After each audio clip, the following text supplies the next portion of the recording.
Welcome back to Middle East Tonight. I'm your host, Zach Foster. Why is anti-Semitism on the rise? In 2018, there were 1,800 anti-Semitic incidents in the US, the third highest year on record since the 70s.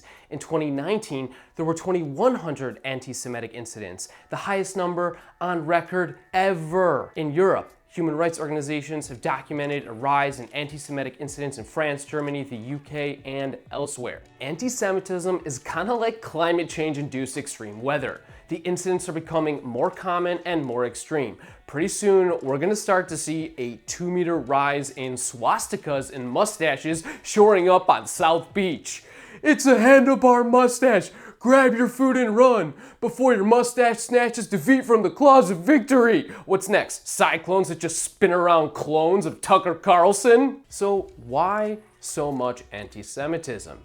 Jews, we love to think we're victims of a unique kind of hate, and yet there's nothing unique about the rise of Jew hatred today. The FBI has documented a rise in all types of hate crimes in the US for 3 years in a row. And of course, it's not just the US. The European Commission Against Racism and Intolerance has also documented a rise in xenophobic, racist, and homo-transphobic hate speech, and anti-black racism, and Islamophobia. So in a word, Jew hatred is on the rise because hate is on the rise, which of course begs the question, why is hate on the rise? How do I say this nicely?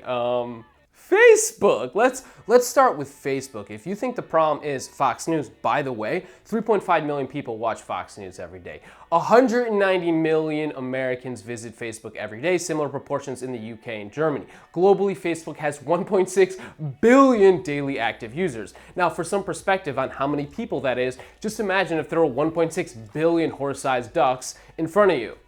That's how many people we are talking about. Facebook's only goals are more users and more engagement. 50,000 Facebook employees wake up every day and think to themselves, how can I make more people more depressed? But this episode isn't about teen depression or self-harm. This is about hate.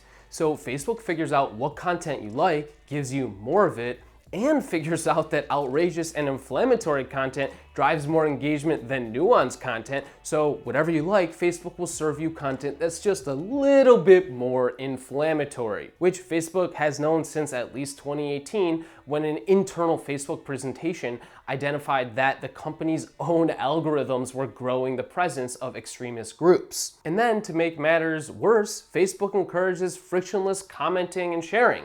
And as the science shows, expressing an opinion about something has the effect of reinforcing your belief in it. So in short, Facebook should be renamed Ragebook, or maybe Zuckerage. Sounds like an off-brand canned soup. Chicken-flavored preservatives will last longer than American democracy.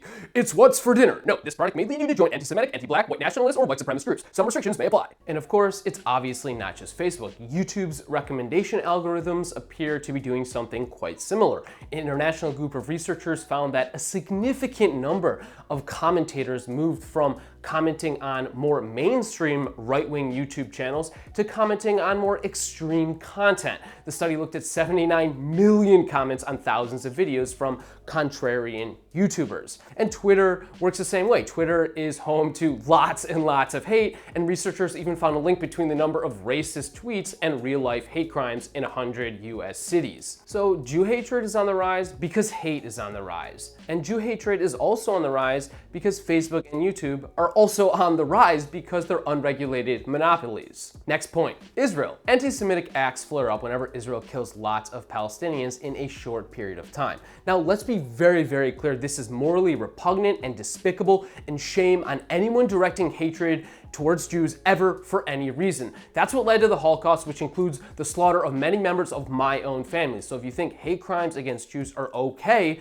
when Israel kills Palestinians, then you are a bad person.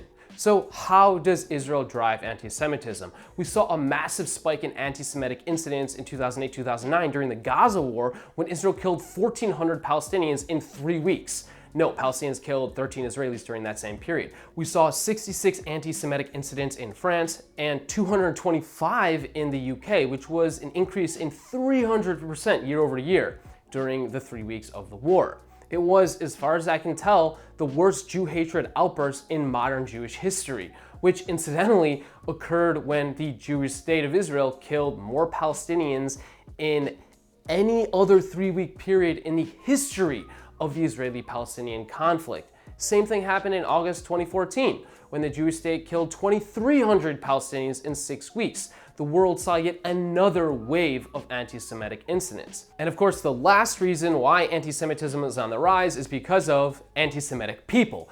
Donald Trump described white supremacists as very fine people in Charlottesville. He seemed to have suggested to a room full of Jews that they buy off politicians. He tweeted and then deleted an image of Hillary Clinton's face atop a pile of cash next to the Star of David and the phrase "most corrupt candidate ever." He emboldens neo-Nazis and Jew haters and is therefore indirectly responsible for the rise of anti-Semitism. And of course, it's not just Donald Trump. There are haters all around the world, many of them who hold high political office. So, in short, Jew hatred is on the rise because hate is on the rise.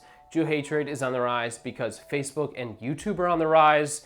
And those platforms are contributing to more hate, including more Jew hatred. Israel has in the past decade and a half killed thousands of Palestinians in very short intervals of time, driving up Jew hatred. And individual enablers like Donald Trump are flaming the fires and enabling hate to spread faster. Thank you so much for tuning in and for subscribing to Middle East Tonight.